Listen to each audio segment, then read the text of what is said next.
Good morning. My name is Melissa Holden, and I still don't have a catchphrase. Sorry.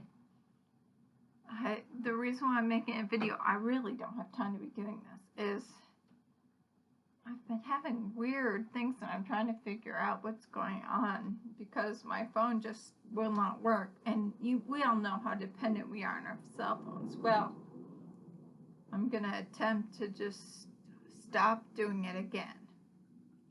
I've done it several times where I just realize, when you play the game, you say, does that really matter?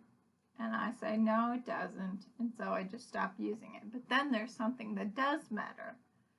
Like, well, wait a second. I sent a message to my parents last night, and I really do need to know what they had to say back.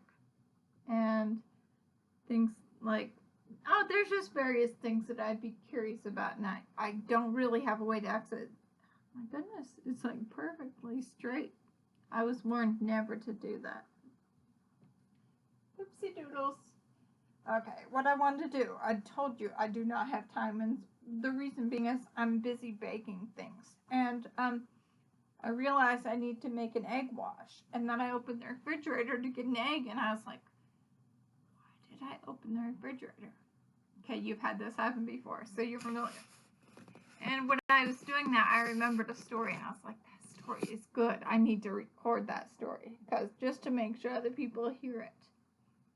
And the story's about, and I'm sorry, I have a natural sidetrack going on in my head right now about how to pronounce this guy's name. It's spelled Tolkein. Tol is great and kind, but then they say it's not kind. That's an English word.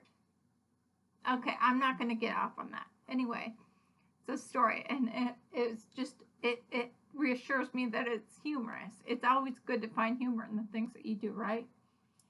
Well, this guy, Tolkien, whatever, J.R. Tolkien, that was another thing. When people were saying J.R., it's not J.R.R. But when they're both in together, it sounds like J.R. And I need to look that up too. I'm just remembering all these things. My son and daughter were arguing with me this morning because I said that I was looking for the scissors, and I used a singular verb. I said is. Where is the scissors? And my son says, no, where are the scissors? And I was like, I don't need several pair of scissors. I only need one. So one pair is. Where is the pair of scissors? Which made me think, well, actually, a pair, to have a pair, we'd need two. Pair, P-A-I-R, not P-E-A-R. Anyway, so you'd need two. So does that mean one is called a scissor with an S at the end, even though, or maybe, no, the S that has an S on the end, and we were talking about my daughter, then her argument was, well, when we say Wendy's, it's got an S at the end, but it's still just one store. Is Wendy's open? You'd say that, or you don't say, are Wendy's open? Anyway, but so I said, well, maybe a scissor used to be that way. Maybe it's like one scissor and then another scissor, and you put them together and you have a pair of scissors.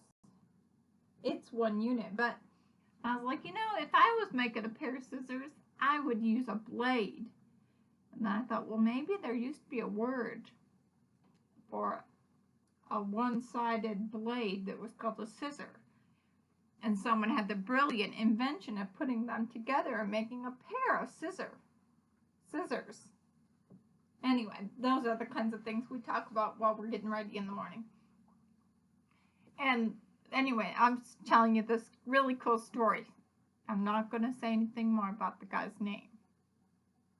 I'm not even going to try to say two R's next to each other. R. It just sounds like R, even though I'm thinking too.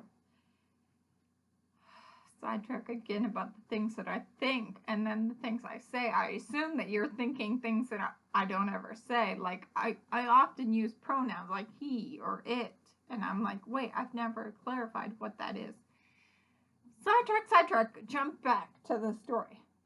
Okay, this guy, Tolkien, was going to the post office, and they have a little thing where there's something where you slide what you want to mail under the thing, and you communicate through a little, kind of like a bank teller thing.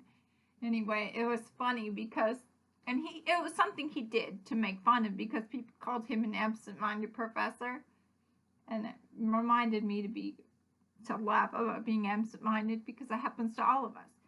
Anyway, what he did is he slid his dentures under the thing and then took his envelope and put it in his mouth. I thought, that is such a hilarious story. That sounds like something I'd really do.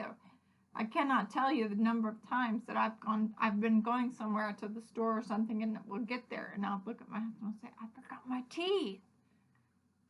He'll be like, so who cares?